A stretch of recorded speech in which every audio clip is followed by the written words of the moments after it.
السلام عليكم ورحمة الله وبركاته وقدر ميديا وحراماتنا كهالو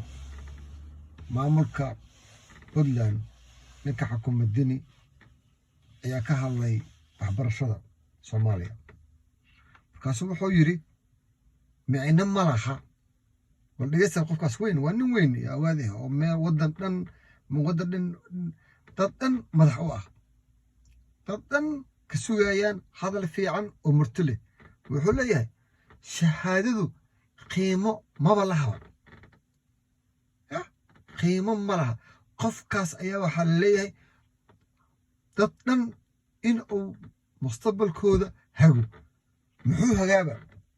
hadalada uu ku hadlayo qofku inuu u fiirsado fiican maaha inuu xanaaq keeno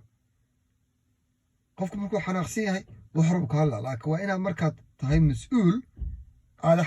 xanaaqin oo aad waxa ku hadlayso yihiin hadallo murtile oo qiimo leh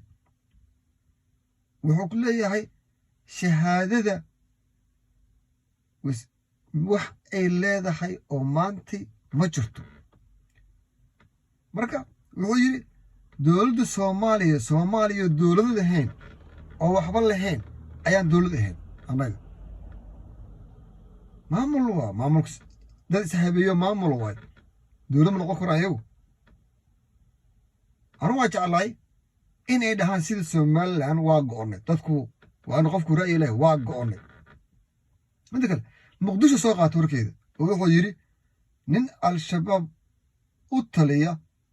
أيها جامعتك هاي معلم مركزات كاسب ما خد السنة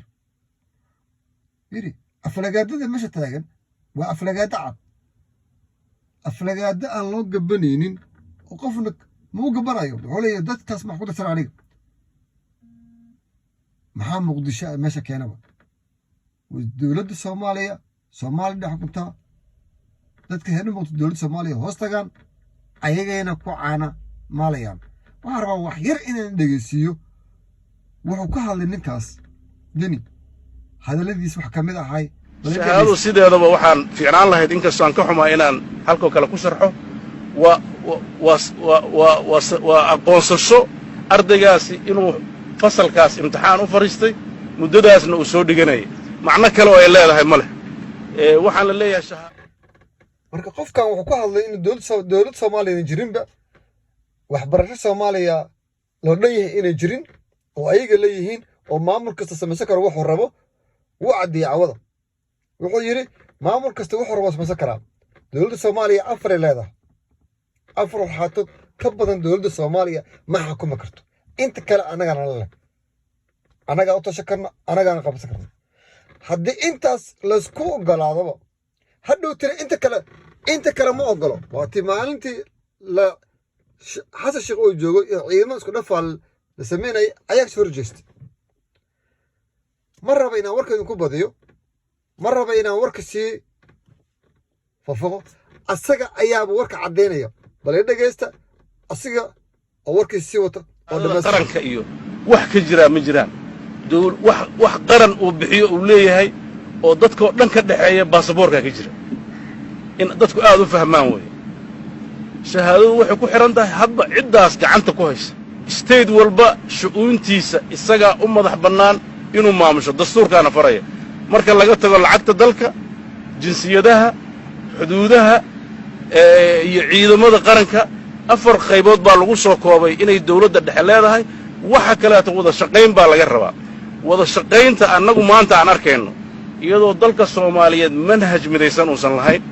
iyadoo dalka Soomaaliyeed standard tacliimeed oo isku mid uusan lahayn iyadoo dadka Soomaaliyeed waxa loo dhigaayo aan shaki qabno waxaad maalin dhow idaacadaha ka maqlayseen nin jaamacadaha Muqdisho ka dhigayay oo la yiri wuxuu ahaan jiray al-shabaabka madaxdiisa waxa noocaas annaga wax kuma darsan karno waxaan u sheegaynaa dhalinyarada iyo dadka Soomaaliyeed Puntland iyadoo dawlad Soomaaliyeed jirin ayay ardaydu ka graduate jirin jirtay jaamacadaha dhigan jireen marka yaana lagu buuq lagu furin shahaado xamar laga bixiyo mustaqbalkiina kuma xirna taas ay inii sheegaya anaa inii garanti garaynayna